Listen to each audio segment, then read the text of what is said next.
Hi brainy peoples, and welcome back to my YouTube channel. So it's a new day, so a new vlog na naman po ang ating gagawin. For today's video, mag-aaral tayo ng at syempre gagawin natin yun through the help of Michelle D tutorial. So bago tayo mag-move on sa ating vlog, nagpapasalamat ako dahil I have 33 subscribers na, diba? Road to 40 na. So bakit nga ba tayo magkikilay or bakit kailangan natin magkilay? Lalaki naman tayo. I mean, lalaki naman ako. Wala lang po, trip ko lang.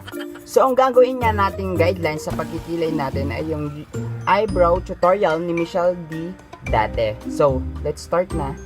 So, ito yung first step na ating gagawin. Natin ng konti. Mga hair, umi-eksena, hindi na nila napipigilan. So, huwag kayo mag-addict. Wala kayo ng brush, linisin nyo yung mga So, ang unang step ay kailangan nating bawasan ng ating kilay, yung mga labis-labis dyan sa baba, tapos sa taas, para mas makita natin yung shape ng ating kilay pag tayo nag-eyebrow na. So, wait lang, babrushing ko muna siya ng pataas para mas makita natin yung labis. So, I have this. Hiram ko lang po yung aking mga gamit dito sa aking kapatier.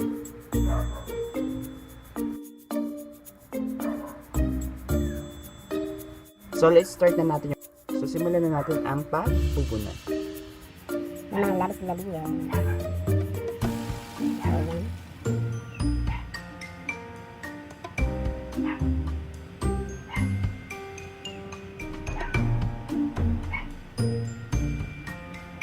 Medyo control lang po tayo sa pagbubunot baka kasi mapasobra. Pag iba na yung shape, masyadong mapanipin.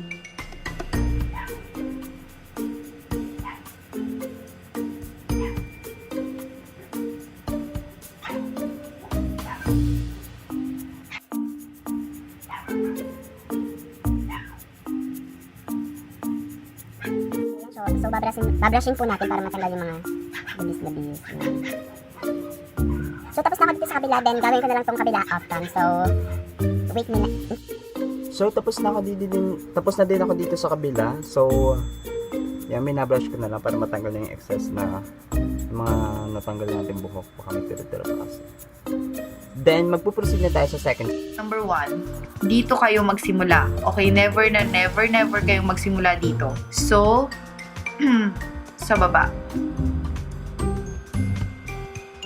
Isat mo na yung gusto mong maging shape ng kilay mo.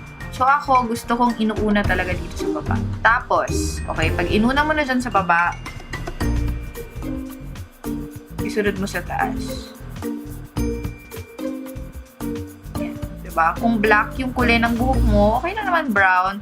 But, yung medyo cool tone na brown, hindi yung reddish. Pwede rin namang medyo gray or taupe.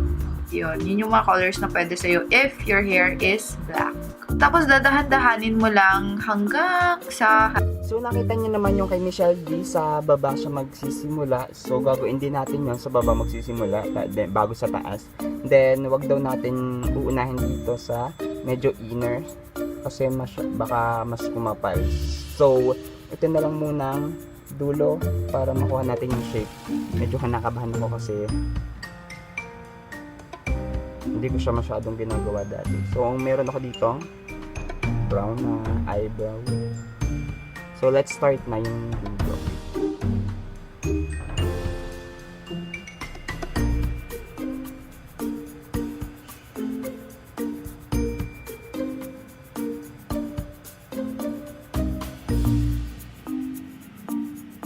Hirap makaliwetin.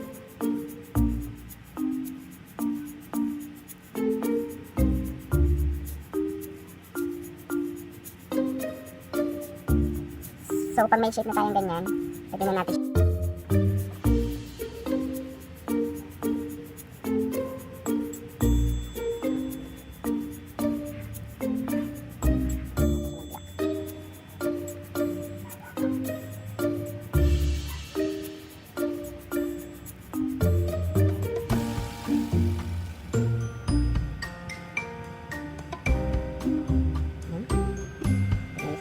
Then, sabi niya, pwede na ayusin ng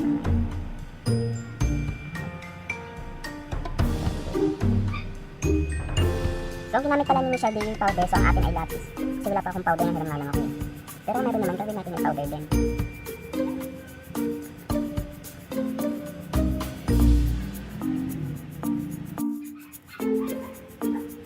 So yan, nakikita nyo naman.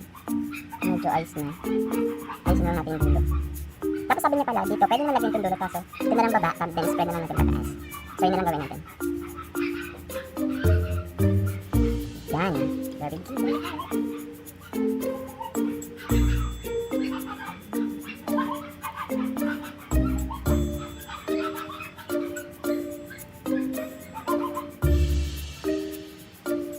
Yan, meron na po tayong isa. Wait lang, medyo dagdagan pa natin ng black. Ng brown.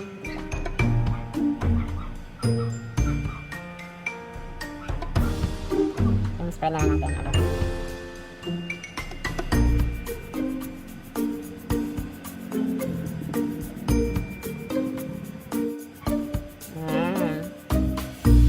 Then, gagawin ko na lang din yung isa off cam and let's kasi okay natin yung kabila eh. So, gagawin na lang natin yung isang itong isa dito sa kabila. Yun, patapos na ako dito sa kabila.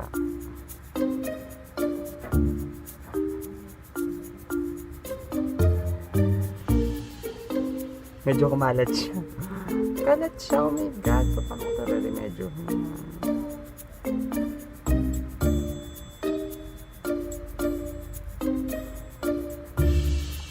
Hindi po talaga pantay yung kilay ko ha. Mas maliit to kasi dati na nagpaahit ako. Inahita ko sa mga classmate ko. Tapos manipis na talaga siya. Tapos itong kabila medyo ano. Inaalagaan ko na lang siya sa pagbubunod. Baka kasi medyo okay. Maayos ko pa. So yun guys. So, tapos ko na siya parehas. Tapos itong kabila. Tapos ito. Tapos medyo kalat lang siya kasi ano. Hindi ko alam. Hindi kasi ako maalam. Medyo kalat siya. So lilinisin natin siya sa pamamagitan ng third step. Concealer ang gamitin para linisin yung mga gilid-gilid ng eyebrows. So, or foundation. Pwede rin naman foundation. Concealer, foundation, it's up to you. Okay, so ngayon, ito may kung anong concealer yung nasa harap ko. So, ito na siya. Ito na lang yung gagamitin ko. So, gumamit lang kayo ng any flat brush. So, ayan siya. Ito na yung mga nakakakabang moments sa makeup. Hindi ka hihinga. Tapos, i-blend mo lang. Kayo na bahala kung anong gusto nyo gamitin pang blend. Ayan. So, ang first step natin ay ang paglilinis sa mga side-side ng ating kilay para yung mga labis nga na gaya nga rin, halos na nababoy na, ay malinis para mas makita natin yung shape ng ating kilay. So, ang ginamit ni Michelle D ay concealer kaso wala ako. Sabi niya, pwede naman daw ang foundation. So, gagamit nila ako ng foundation. Then, ito yung brush. So, let's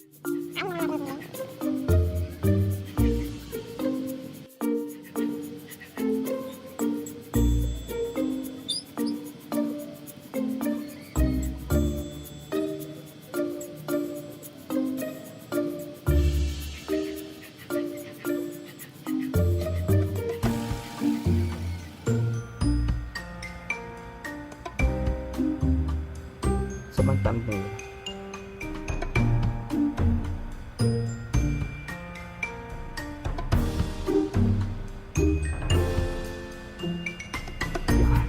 Harap pa. Ayan. Nag-ayos ba natin? Ayan.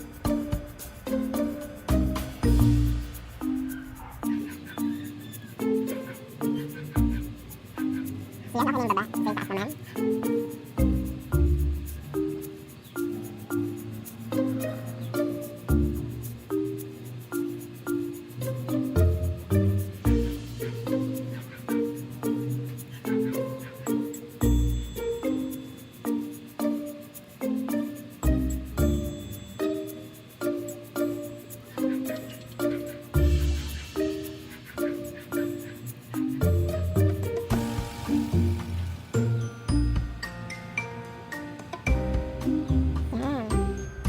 Diba? Medyo mas nakita natin yung shape niya. Mas maganda kasi mas malinis yung side. ng ating kilay.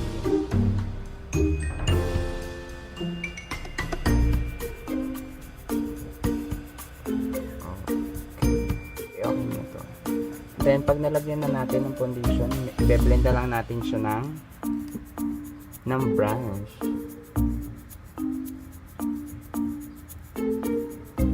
Taking more. Oh.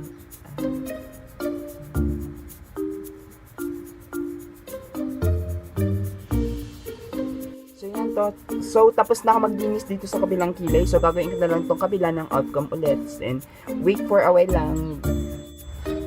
So, yan guys. Natapos ko na yung parehas kilay. Nalinisan ko na rin yung parehas kilay niya. Parehas kilay ko. Parehas kilay niya. Yung parehas kong kilay. So, hindi ko alam kung katulad siya nung kay Michelle D kasi medyo hindi ko alam ang ginawa ko eh. So, magkaiba talaga yung shape ng kilay ko. Itong isa medyo mahaba, tapos ito yung isa medyo mahaba din kaso pa.